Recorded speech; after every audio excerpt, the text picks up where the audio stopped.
Baiklah, Assalamualaikum warahmatullahi wabarakatuh. Alhamdulillahirabbil alamin. Wassalatu wassalamu ala asrofil anbiya'i wal mursalin wa ala alihi wa washabihi rasulillahi ajmain. Puji syukur kita ucapkan kepada Allah Subhanahu wa taala yang mana telah melimpahkan rahmat dan karunia-Nya kepada kita semua sehingga kita diberikan kesehatan, kelancaran dalam beraktivitas seperti yang kita rasakan pada saat ini. Baiklah, sebelum saya menyampaikan materi, izinkan saya memperkenalkan diri terlebih dahulu. Perkenalkan, nama saya Pres Megari, NIM 19067018, dari jurusan Teknik Mesin, Prodi Pendidikan Teknik Mesin.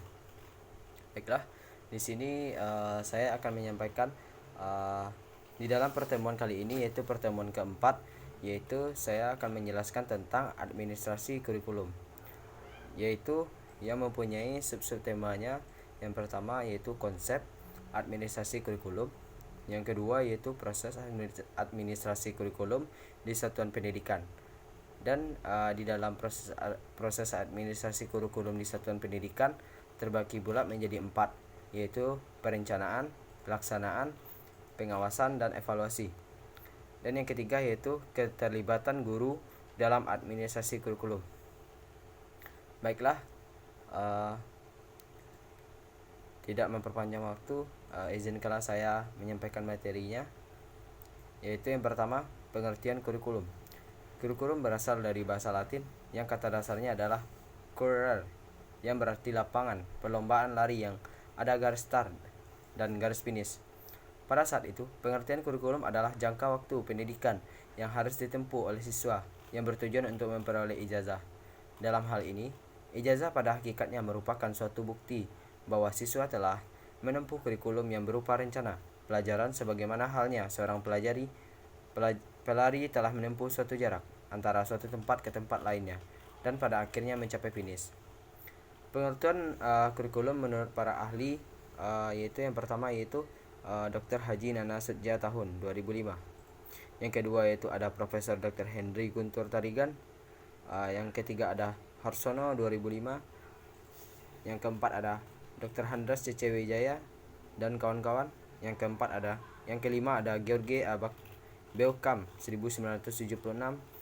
Yang keenam ada Hilda Tabah 1962. Dan yang ketujuh ada Profesor Dr. Andras Haji Darkir. Kurikulum kurikulum memuat isi dan materi pelajaran. Kurikulum ialah sejumlah mata pelajaran yang harus ditempuh dan dipelajari oleh siswa untuk memperoleh sejumlah pengetahuan. Mata ajaran dipandang sebagai pengalaman orang tua atau orang-orang pandai masa lampau yang telah disusun secara sistematis dan logis. Dari semua pengertian di atas dan para ahli, didapati kesimpulan, yaitu bahwa kurikulum itu adalah serangkaian program, rencana, dan dokumen tertulis yang dijadikan alat atau media untuk menyukseskan pembelajaran agar tujuan pelajaran itu dapat tercapai dengan baik. Proses administrasi kurikulum. Ada beberapa proses administrasi kurikulum, yaitu yang pertama, perencanaan kurikulum. Di dalam perencanaan kurikulum terdapat sekitar masalah tanggung jawab untuk menentukan harus bagaimana bentuk kurikulum itu, siapa yang merencanakan, dan bila mana. Ada yang mengemukakan pendapat bahwa perencanaan kurikulum adalah pekerjaan yang memerlukan keahlian dan karena itu dikerjakan oleh para ahli atau expert dalam bidang perencanaan kurikulum. Menurut pendapat, kurikulum harus direncanakan baik-baik sebelumnya, seringkali secara terperinci mengenai situasi pelajar, dan semua murid di semua sekolah tingkat tertentu mempunyai kurikulum yang kira-kira seragam. Mengenai perencanaan di muka atau pre-planning, terdapat perbedaan pendapat dalam hal sejauh mana perencanaan di muka akan dapat dilakukan. Ada beberapa ahli yang mengemukakan pendiriannya bahwa tidak ada aspek-aspek kurikulum yang harus direncanakan jauh sebelum situasi belajar berlangsung. Untuk penjelasan singkat, pendapat-pendapat itu dapat dikelompokkan menjadi 5, yaitu yang pertama, kurikulum seharusnya direncanakan di muka secara terperinci atau experts dalam bentuk kumpulan pelajaran. Yang kedua adalah kurikulum direncanakan secara terperinci di muka oleh panitia terdiri dari guru-guru dalam bentuk kumpulan mata pelajaran. Yang ketiga, kurikulum direncanakan dalam garis besarnya yang luas oleh panitia yang terdiri dari guru-guru dalam bentuk pedoman kerja. Yang keempat ada kurikulum direncanakan dalam garis besarnya berisi partisipasi dan dari guru-guru dan tokoh-tokoh masyarakat. Yang kelima, kurikulum direncanakan oleh guru bersama murid pada waktu akan belajar tanpa perencanaan jauh di muka. Yang kedua, pelaksanaan kurikulum. Sebelum kurikulum benar-benar dilaksanakan, harus terlebih dahulu memperhatikan perbedaan-perbedaan individual. Yang dimaksud di sini adalah masalah penyesuaian program pengajaran terhadap perbedaan-perbedaan di antara anak-anak. Jawaban terhadap persoalan ini macam-macam. Kurikulum yang berorientasikan kumpulan mata pelajaran berasal dari zaman sebelum ada pengetahuan tentang perbedaan-perbedaan individu dan kemampuan pada murid. Pada waktu itu, orang menganggap semua murid dapat menguasai semua mata pelajaran yang diberikan di sekolah dengan kepandaian yang sama asal mereka belajar. Pada umumnya diakui bahwa makhluk manusia sangat beraneka ragam dalam kemampuan untuk maju.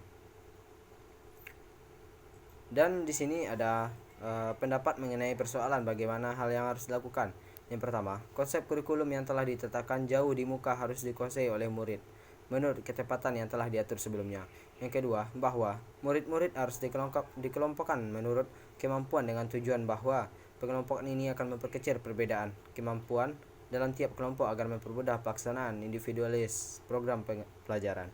Yang ketiga, menciptakan jenis kurikulum berdasarkan pengalaman yang dipusatkan kepada masalah-masalah dan memberikan kesempatan kepada kelompok-kelompok tersebut dalam mendapatkan kedua untuk bekerja sama memecahkan masalah bersama. Yang ketiga adalah pengawasan atau pengembangan kurikulum. Dalam pengembangan kurikulum terdapat dua proses utama, yakni pengembangan kurikulum dan pengembangan pedoman instruksional. Yang pertama yaitu pedoman kurikulum, meliputi latar belakang yang berisi rumusan falsafah dan tujuan lembaga pendidikan. Yang kedua, silabus yang berisi mata pelajaran secara lebih terperinci. Yang ketiga, desain evaluasi termasuk strategis revisi atau perbaikan kurikulum mengenai bahan pelajaran. Yang kedua adalah pedoman instruksional. Pedoman instruksional diperoleh atas usaha pengajar untuk mengurangi isi pedoman kurikulum agar lebih spesifik sehingga lebih mudah dan mempersiapkan sebagai pelajaran dalam kelas. Yang keempat adalah evaluasi kurikulum. Dasar-dasar evaluasi kurikulum bermacam-macam, yaitu beberapa ada tujuannya, yaitu yang pertama mengetahui hingga manakah siswa mencapai kemajuan ke arah tujuan yang telah ditentukan. Yang kedua, melalui efektivitas kurikulum. Yang ketiga, menentukan faktor biaya, waktu, dan tingkat keberhasilan kurikulum. Seringkali kita lihat bahwa kurikulum dirombak tanpa evaluasi yang sistematis. Jika evaluasi diadakan secara terus-menerus, mungkin tak perlu kurikulum diganti seluruhnya. Akan tetapi, dapat senantiasa diperbaiki dan disempurnakan serta disesuaikan dengan perkembangan zaman. Yang kedua ada desain evaluasi. Desain evaluasi menguraikan tentang yang pertama, data yang harus dikumpulkan. Yang kedua, analisis data untuk membuktikan nilai dan efektivitas kurikulum. Dan materi yang ketiga adalah peran guru dalam administrasi kurikulum. Di dalam pelaksanaan kurikulum, tugas guru adalah mengkaji kurikulum tersebut melalui kegiatan perseorangan atau kelompok. Dengan demikian, guru dan kepala sekolah memahami kurikulum tersebut sebelum dilaksanakan. Dalam proses pengembangan kurikulum, peran guru lebih banyak dalam tatanan kelas. Mencatat peran guru sebagai berikut. Yang pertama yaitu implementers. Guru berperan untuk mengaplikasikan kurikulum yang sudah ada. Dalam melaksanakan perannya, guru hanya menerima kebijakan perumusan kurikulum. Guru tidak memiliki ruang baik untuk menentukan isi kurikulum maupun menentukan target kurikulum. Pada fase implementator kurikulum, peran guru dalam mengembangkan kurikulum sebatas hanya menjalankan kurikulum yang telah disusun sebelum reformasi pendidikan. Yang kedua ada adapters. Guru berperan lebih dari sebagai pelaksana kurikulum, akan tetapi juga sebagai penyelaras kurikulum dengan karakteristik dan kebutuhan siswa dalam kebutuhan daerah. Yang ketiga ada developers. Guru berwenang dalam mendesain kurikulum. Guru bukan saja dapat menentukan tujuan dan isi pelajaran yang akan disampaikan, akan tetapi juga dapat menentukan strategi apa yang harus dikembangkan serta bagaimana pengukuran keberhasilan. Yang keempat, researchers. Peran guru sebagai peneliti kurikulum. Peran ini dilaksanakan sebagai bagian dari tugas profesional guru yang memiliki tanggung jawab dalam peningkatan kinerja sebagai guru. Dalam pelaksanaan peran sebagai peneliti, guru memiliki tanggung jawab untuk menguji berbagai komponen kurikulum. Senada dengan itu, guru memegang peranan yang sangat penting dalam pengembangan kurikulum. Yang pertama, pengelolaan administratif. Yang kedua, pengelolaan konseling dan pengembangan kurikulum. Yang ketiga, guru sebagai tenaga profesi kependidikan. Yang keempat, berpartisipasi dalam pengembangan kurikulum. Yang kelima, meningkatkan keberhasilan sistem instruksional. Yang keenam, pendekatan kurikulum. Yang ketujuh, meningkatkan pemahaman konsep diri. Yang kedelapan, memupuk hubungan timbal balik yang harmonis dengan siswa. Jadi, dapat disimpulkan bahwa administrasi kurikulum adalah serangkaian proses yang terdiri dari perencanaan, pelaksanaan, pengawasan, serta evaluasi terhadap kurikulum pendidikan yang harus ditempuh oleh peserta didik, dengan tujuan agar proses pembelajaran dapat berjalan efektif dan efisien sehingga tujuan utama dari pendidikan itu dapat tercapai. Jadi, kegiatan dalam administrasi kurikulum adalah berbagai kegiatan yang bertujuan untuk melaksanakan dan mengembangkan kurikulum sehingga kurikulum dapat dijadikan sebagai instrumen dalam mencapai tujuan dan sasaran pendidikan.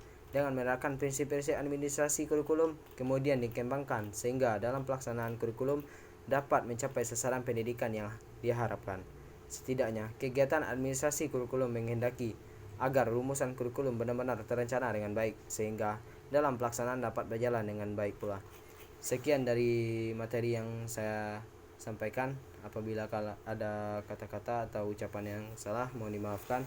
Wabillahi taufiq wal hidayah. Wassalamualaikum warahmatullahi wabarakatuh.